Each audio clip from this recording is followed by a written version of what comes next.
kalimutan mag-like and subscribe. Let's go! Ay, isa na namang panibagong araw sa Brookhaven. Teka lang, parang may doorbell ata sa baba. Anong oras na ba? Teka nga, titignan ko nga. Sino ba yun? Ate? Oh.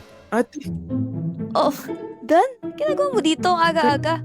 kanina pa ako nagdo-doorbell sa'yo. Ang tagal mo gumising ah. Parang tatawagan na ata kita eh. Oh, anong meron? Ba't mo ko ginigising? Ate, tignan mo to. Ayun oh, yung kabilang bahay parang may YouTuber ata dun eh. Oo nga no, pero bakit parang... Ba't nag-iba din yung bahay dito sa harap? Ewan ko nga ate, baka nga yung bagong YouTuber na yung tumira dyan. Parang medyo kamukha ng bahay natin ah. Teka lang. Ano tong mga basura na to? Ikaw ba naglagay niyan? Hindi ko naman to napansin kanina. Ano yung nakalagay? Walang giveaway Robux fake Cheska Whitey? Sinong naglagay niyan? Baka pinaprank mo ko tapos naglagay ka pa ng mga basura dito. Hindi ate, basta mamaya na lang natin linisin yan. Gusto mo ba pumunta tayo dun ate? Oo, sige. Baka mamaya yung mga tao dyan yung naglagay ng mga basura dito eh.